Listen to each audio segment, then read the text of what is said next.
Hello friends, welcome to online study kingdom. दोस्तों, repeater plus CPT घटना चक्र book series में हम लोग भारतीय अर्थव्यवस्था को कवर कर रहे हैं, जो सिलेबस क्रमांक आपका चौथा है, जो कि 5 प्रश्न और 5 क्वेश्चन आएंगे। तो भारतीय अर्थव्यवस्था है कि तो खासकर इसमें से बजट हो गया, उत्तर प्रदेश का बजट हो गया, जीएसटी। तो जहाँ खासकर जो आपके करंट इंपॉर्टेंट होंगे वो एग्जाम में पूछे भी जाएंगे, साथ ही बेसिक भी पूछा जाएगा, टोटल 5 प्रश्न भी पूछे जाएंगे। अगर बात की जाए करंट अफेयर्स को, तो करंट अफेयर्स का जो सिलेबस में जो पार्ट है वो आपका 10 नंबर का है, ठीक है। लेकिन भारतीय अर्थव्यवस्था 5 नंबर का है। तो हम लोग यहाँ पर आज के बजट देखेंगे, बजट 2021-22 और उत्तर प्रदेश का भी बजट 2021-22 प्लस जीएसटी से संबंधित तथ्य। इसके साथ हम लोग जो है मिसलेनियस को कवर करके जो भारतीय अर्थव्यवस्था का है उसको फिनिश करेंगे। तो दोस्तों, ज़्यादा टाइम ना लेते हुए आप स्टार्ट करेंगे। स्टार्ट करने से पहले आपसे रिक्वेस्ट है कि यार, अगर हमारे आप चैनल पर नए हैं तो चैनल को सब्सक्राइब जरूर करें दोस्त, क्योंकि आपकी सब्सक्रिप्शन ही हमारी ताकत है। साथ ही ऑल नोटिफिकेशन बेल आइकन को प्रेस जरूर करें, क्योंकि जैसी वीडियो अपलोड हो उसकी नोटिफिकेशन आपको प्राप्त हो जाए। तो दोस्तों, आइए स्टार्ट करते हैं। केंद्रीय बजट 2021-22। 1 फरवरी 2021 को केंद्रीय वित्त मंत्री कारपोरेट कार्य मंत्री जो निर्मला सीतारमण, इन्होंने बजट 2021-22 को पेश किया। कब? 1 फरवरी 2021 को। 2021-22 की बजट प्रस्ताव 6 स्तंभों पर आधारित हैं। कौन कौन से स्तंभ इंपॉर्टेंट है? तो ये 6 स्तंभ हैं। स्वास्थ्य और कल्याण, भौतिक एवं वित्तीय पूंजी और अवसंरचना, आकांक्षी भारत के लिए समावेशी विकास, मानव पूंजी में नवजीवन का संचार, नव प्रवर्तन और अनुसंधान एवं विकास, न्यूनतम सरकार और अधिकतम शासन। वर्ष 2021 से 2026 तक 5 वर्ष की अवधि में 1,41,678 करोड़ रुपए की कुल वित्तीय आवंटन के साथ शहरी स्वच्छ भारत मिशन 2 लागू किया जाएगा। वर्ष 2021-22 के बजट के अनुमान में कोविड-19 वैक्सीन के लिए 35,000 करोड़ रुपए का प्रावधान किया गया है। स्वास्थ्य और खुशहाली के लिए बजट आवंटन में 137% की वृद्धि की गई है। अगले 3 वर्षों में 7 टेक्सटाइल पार्क स्थापित किए जाएंगे। सड़क परिवहन एवं राजमार्ग मंत्रालय को 1,18,101 करोड़ रुपए का अब तक सबसे बड़ा आवंटन किया गया है। भारतीय रेलवे ने भारत के लिए एक राष्ट्रीय रेल योजना 2030 तक तैयार की है और इस योजना को वर्ष 2030 तक भविष्य के लिए तैयार रेलवे तंत्र सृजित करना है। तो वर्ष 2030 आपको याद रखना है। संशोधित अनुमान 2020-21 में राजकोषीय घाटा बढ़कर सकल घरेलू उत्पाद का 9.5% हो गया है। बजट अनुमान 2021-22 में राजकोषीय घाटा जीडीपी का 6.8% रहने का अनुमान है। संशोधित अनुमान 2020-21 में राजस्व घाटा बढ़कर सकल घरेलू उत्पाद का 7.7% हो गया है। बजट अनुमान 2021-22 में राजस्व घाटा जीडीपी का 5.1% रहने का अनुमान है और संशोधित अनुमान 2020-21 में प्राथमिक घाटा बढ़कर सकल घरेलू उत्पाद का 5.9% हो गया है। बजट अनुमान 2021-22 में प्राथमिक घाटा जीडीपी का 3.1% रहने का अनुमान है। तो ये रहे महत्वपूर्ण तथ्य। थोड़ा शॉर्ट में अगर आपको इसका बजट 2021-22 का कंप्लीट पीडीएफ जो चाहिए, तो हमने ई दृष्टि नवात्रा जो है घटना चक्र, हमने पीडीएफ अपने टेलीग्राम चैनल पर पूरा कंप्लीट मैगजीन का डाल दिया गया है। आप वहाँ करंट अफेयर्स रिवाइज कर सकते हैं। पूरा जो है उत्तर प्रदेश का बजट हो या सेंट्रल का बजट हो, आप वहाँ से कवर कर सकते हैं दोस्तों, ठीक है। नेक्स्ट पॉइंट है आपका वो है उत्तर प्रदेश बजट 2021-22। तो उत्तर प्रदेश सरकार की वित्त मंत्री सुरेश कुमार खन्ना द्वारा वर्ष 2021-22 के लिए कुल 5,50,270.78 करोड़ रुपए का बजट पेश किया गया, जो अब तक का सबसे बड़ा बजट है।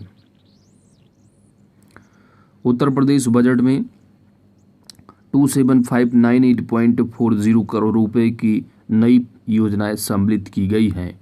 कुल प्राप्तियां 50,6181.84 करोड़ रुपए अनुमानित हैं और कुल प्राप्तियों में 41,8340.44 करोड़ रुपए की राजस्व प्राप्तियां तथा 87,841.40 करोड़ रुपए की पूंजीगत प्राप्तियां सम्मिलित हैं। राजस्व प्राप्तियों में कर राजस्व का जो अंश है वह है 305,740.30 करोड़ रुपए। इसमें स्वयं का कर जो है वह राजस्व कितना है, तो ये है 1,86,345 करोड़ रुपए तथा केंद्रीय करों में राज्य का अंश 1,19,395.30 करोड़ रुपए सम्मिलित है। कुल व्यय जो है बजट का है तो वो है 5,50,270.78 करोड़ रुपए अनुमानित है। कुल व्यय में इतने करोड़ रुपए राजस्व लेखी का व्यय है, जबकि इतने करोड़ रुपए में पूंजी लेखी का व्यय है। समेकित निधि की प्राप्तियों से कुल व्यय घटाने के बाद 44,088.94 करोड़ रुपए का घाटा अनुमानित है। लोक लेखे से 55,100 करोड़ रुपए की शुद्ध प्राप्ति अनुमानित है। समस्त लेन देन का शुद्ध परिणाम 379,88.94 करोड़ रुपए ऋणात्मक अनुमानित है। राजस्व बचत 23,210.09 करोड़ रुपए अनुमानित है और राजकोषीय घाटा 9,072.729.80 करोड़ रुपए अनुमानित है। जो वर्ष के लिए अनुमानित सकल राज्य घरेलू उत्पाद का कितना है, तो यह है 4.1%। राज्य की ऋणग्रस्तता सकल घरेलू राज्य उत्पाद का 28.1% अनुमानित है। इंपॉर्टेंट तथ्य है कि जनपद प्रयागराज में राष्ट्रीय विधि विश्वविद्यालय की स्थापना किए जाने का निर्णय लिया गया है। तो याद रखना है कि बजट 2021-22 जो उत्तर प्रदेश का, इसमें राष्ट्रीय विधि विश्वविद्यालय, ठीक है, यानी नेशनल जो लॉ इंस्टीट्यूट है उसकी घोषणा जो की गई है वह कहाँ, तो यह प्रयागराज में बनाने की स्थापना की गई। स्थापना की जो है वो बजट में कहा गया है कि प्रयागराज में स्थापित किया जाएगा क्या, राष्ट्रीय विधि विश्वविद्यालय। अयोध्या और वाराणसी में पर्यटन सुविधाओं की विकास एवं सौंदर्यीकरण हेतु 100 करोड़ रुपए व्यवस्था की गई है प्रत्येक के लिए, ठीक है। अयोध्या में भी 100 करोड़ और वाराणसी में भी। वित्तीय वर्ष 2021-22 में वस्त्र उद्योग के क्षेत्र में 25,000 करोड़ सृजन करने का लक्ष्य है और वित्त वर्ष 2021-22 में प्रारंभ की जा रही नई योजना दैट इज प्रधानमंत्री मत्स्य संपदा योजना हेतु 243 करोड़ रुपए की व्यवस्था प्रस्तावित है। प्रत्येक न्याय पंचायत में 2 चंद्रशेखर आजाद ग्रामीण विकास सचिवालय की स्थापना के लिए 10 करोड़ रुपए की व्यवस्था प्रस्तावित है। स्वच्छ भारत मिशन हेतु 1400 करोड़ रुपए की व्यवस्था प्रस्ताव में दी गई है, ठीक है। 2 चंद्रशेखर आजाद ग्रामीण सचिवालय भी बनाए जाएंगे। स्वच्छ भारत मिशन शहरी हेतु कितना अमाउंट बजट में आवंटित है, तो ये है 1400 करोड़ रुपए। Ease of doing business ranking में पिछले 3 वर्षों में उत्तर प्रदेश पूरे देश में द्वितीय स्थान पर आ गया है। अमेठी एवं बलरामपुर में नए मेडिकल कॉलेज की स्थापना हेतु 175 करोड़ रुपए की व्यवस्था प्रस्तावित है। नेक्स्ट जो टॉपिक है ये वस्तु एवं सेवा कर से संबंधित। तो 101वां संविधान संशोधित अधिनियम भारतीय अप्रत्यक्ष कर प्रणाली को सरल, मितव्ययी, कुशल, व्यवहारिक बनाने हेतु वस्तु एवं सेवा कर प्रावधान करता है। तो यह जो है कौन सा संशोधन है, तो ये याद रखना है कि जो कॉन्स्टिट्यूशनल अमेंडमेंट है, संशोधन संविधान, वो कौन सा है, तो 101 है, ठीक है, याद रखना है। 101वां संविधान संशोधन है। जीएसटी जो है वह 1 जुलाई 2017 से पूरे देश में प्रभावी हो गया। जीएसटी एक अप्रत्यक्ष कर या इनडायरेक्ट टैक्स है, जिसने इनडायरेक्ट टैक्स का मतलब जो है डायरेक्ट इसका जो है बर्डन, जैसे कि इनकम टैक्स सैलरीड पर्सन होते हैं, ठीक है। इनकम टैक्स में आपकी एक्सक्यूज में तो जो आपका जो डायरेक्ट टैक्स होते हैं, प्रत्यक्ष कर अगर आप देखेंगे तो प्रत्यक्ष कर में 2 तरह के टैक्स होते हैं। आपकी इनकम टैक्स होता है, एक वेल्थ टैक्स होता है, ठीक है। और इनडायरेक्ट टैक्स जो है जैसे कि आपका जीएसटी हो गया, कस्टम एक्साइज, ये सभी के सभी जो है वो इनडायरेक्ट टैक्स में आते हैं। तो अप्रत्यक्ष कर, जीएसटी एक अप्रत्यक्ष कर है, यानी इसको जो है पर्सनली डायरेक्ट पेमेंट ना करके हम लोग जो है वो इनडायरेक्टली पेमेंट करते हैं, ठीक है। जैसे कि कोई आप गुड्स परचेज करते हैं तो उसमें जो है वो ऑलरेडी टैक्स जो है वो गिवन होता है, ठीक है। तो उसको जो है हम लोग इनडायरेक्टली पेमेंट करते हैं। अब जैसे कि इनकम टैक्स क्या है, तो सैलरी हम जैसे तो हमारा उसका जो बर्डन है वो डायरेक्टली हम पे पड़ता है। लेकिन जो गुड्स वगैरह है वो कई जगह से जो है इधर उधर से घूम घाम के आता है, ठीक है, तो डायरेक्टली ना करके वो इनडायरेक्टली पेमेंट किया जाता है, तो अप्रत्यक्ष कर है जीएसटी, जिसने अपने पूर्ववर्ती अधिकांश अप्रत्यक्ष करों को प्रतिस्थापित कर एकल कर संरचना को स्थापित किया है। जीएसटी पूरे देश में एक समान दर से लागू होने के कारण संपूर्ण भारत को एकीकृत साझा बाजार बनाने, स्वास्थ्य प्रतिस्पर्धा को बढ़ावा देने तथा उपभोक्ता एवं उत्पादकों की हितों का संरक्षण भी करता है। जीएसटी विनिर्माता से लेकर उपभोक्ता तक वस्तु एवं सेवाओं की आपूर्ति कर एकल कर है। इसे प्रत्येक चरण में केवल मूल्यवर्धन पर ही लगाया जाता है। भारतीय संघीय ढांचे की दृष्टिगत जीएसटी के दो घटक हैं, एक तो है सीजीएसटी यानी central goods and service tax है, और दूसरा है स्टेट जीएसटी यानी state goods and service tax. किसी राज्य क्षेत्र में हुई लेन देन पर केंद्र और राज्य दोनों एक साथ मूल्य श्रृंखला पर वस्तु एवं सेवा कर लगाते हैं। केंद्र जीएसटी लगाता है और कर संग्रह करता है, जबकि राज्य यह जीएसटी लगाते हैं और उसका संग्रहण करते हैं। इसके अतिरिक्त वस्तु एवं सेवाओं के अंतर्राज्यीय व्यापार पर अनुच्छेद 2 आर्टिकल नंबर है 269A(1) के तहत एकीकृत वस्तु एवं सेवा कर लगाया जाता है। ठीक है, तो अगर जीएसटी के अगर घटक देखेंगे कौन कौन से होते हैं, तो सीजीएसटी हो गया यानी केंद्रीय गुड्स और सर्विस टैक्स होता है एक, और स्टेट का भी अपना एक जीएसटी होता है। इसके साथ ही अगर आर्टिकल नंबर 269A की अगर बात करेंगे तो इसमें जो है आईजीएसटी, ठीक है, यानी integrated goods and service tax की बात की जाती है। याद रखना है इसमें जो इम्पोर्टेंट तथ्य है जीएसटी से संबंधित, जीएसटी जो है वो कौन सा संविधान संशोधन है, तो याद रखना 101वां संविधान संशोधन है। साथ ही कब से प्रभावी है, तो यह 1 जुलाई 2017 से ये जो है जीएसटी लागू किया गया है। जीएसटी के दो पार्ट हैं, एक है सीजीएसटी एसजीएसटी, और जो है एकीकृत जीएसटी का जो संविधान जो आप देखेंगे अंतर्राज्यीय व्यापार अनुच्छेद नंबर कितना है आर्टिकल, तो याद रखना है 269A, ठीक है। सीजीएसटी एवं एसजीएसटी की योग के बराबर होता है क्या, तो यह आईजीएसटी जो integrated goods and service tax है वह जो है सीजीएसटी प्लस स्टेट यानी सेंट्रल और स्टेट की जीएसटी के बराबर होता है। जीएसटी में जो शामिल कर होते हैं वह केंद्रीय उत्पाद कर यानी सेंट्रल एक्साइज ड्यूटी हो गया, अतिरिक्त उत्पाद शुल्क है, और सेवा कर यानी सर्विस टैक्स, ये सभी के सभी जो है वो जीएसटी के अंतर्गत आते हैं। इसके अलावा अतिरिक्त सीमा शुल्क यानी काउंटर वेलिंग ड्यूटी है, विशेष अतिरिक्त सीमा शुल्क है, अधिभार एवं उपकर है। राज्य कर की अगर बात की जाए तो राज्य कर में आप देखेंगे यानी जो स्टेट जीएसटी में क्या क्या आता है, जैसे कि पहले वैट होता था, वैट भी उसमें वो इंक्लूड हो गया, यानी राज्य मूल्य संवर्धन कर हो गया, मनोरंजन कर, ठीक है। तो याद रखना जो इंटरटेनमेंट टैक्स है ये क्या है, यह है स्टेट टैक्स है, स्टेट के द्वारा लगाया जाता है स्थानीय निकायों द्वारा।